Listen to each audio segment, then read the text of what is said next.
ഇന്ന് ഞങ്ങളുടെ വേരാണൂരപ്പൻ്റെ മുന്നിൽ പൊങ്കാലയായിരുന്നു. വേരാണൂരപ്പൻ എന്ന് പറയുന്നത് മഹാവിഷ്ണുവാണേ. മഹാവിഷ്ണു ആയതുകൊണ്ട് തന്നെ പാൽപ്പായസ പൊങ്കാലയാണ് എല്ലാവരും ഇടുന്നത്. ഞങ്ങളുടെ കല്ലടയിൽ ഒരുപാട് ക്ഷേത്രങ്ങളുണ്ട്. ജനുവരി തൊട്ട് ഏകദേശം ഉത്സവമൊക്കെ സ്റ്റാർട്ട് ചെയ്ത് തുടങ്ങും. ഒരു മെയ് അവസാനം വരെയൊക്കെ അങ്ങ് ഉത്സവമാണ് കേട്ടോ. ഇത് രമ്യ, എൻ്റെ ഫ്രണ്ടാണേ. അവൾ പൊങ്കാലയ്ക്കുള്ള പാല് മേടിക്കാനായിട്ട് പാത്രമൊക്കെ ആയിട്ട് പോവുക. അപ്പോഴത്തേക്ക് തിരുമേനി ഭണ്ഡാര അടുപ്പിലേക്ക് തീ പകരാനായിട്ട് എത്തി.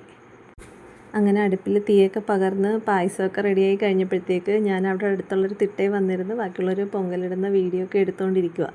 നമുക്ക് കുടിക്കാനായിട്ട് ഐക്യര ആയുർഫാർമയുടെ വകയായിട്ട് ഹെർബൽ ഡ്രിങ്കിങ് വാട്ടറൊക്കെ ഉണ്ടായിരുന്നു. അങ്ങനെ അതൊക്കെ കുടിച്ചിങ്ങനെ ഇരുന്നപ്പോഴത്തേക്ക് നേദിക്കാനുള്ള സമയമായി. അപ്പോഴത്തേക്ക് തിരുമേനിയൊക്കെ വന്ന് എല്ലാവരുടെയും പൊങ്കലൊക്കെ നേദിച്ച് പിന്നെ നമുക്ക് പ്രഭാത ഭക്ഷണമൊക്കെ ഉണ്ടായിരുന്നു അവിടുന്ന്.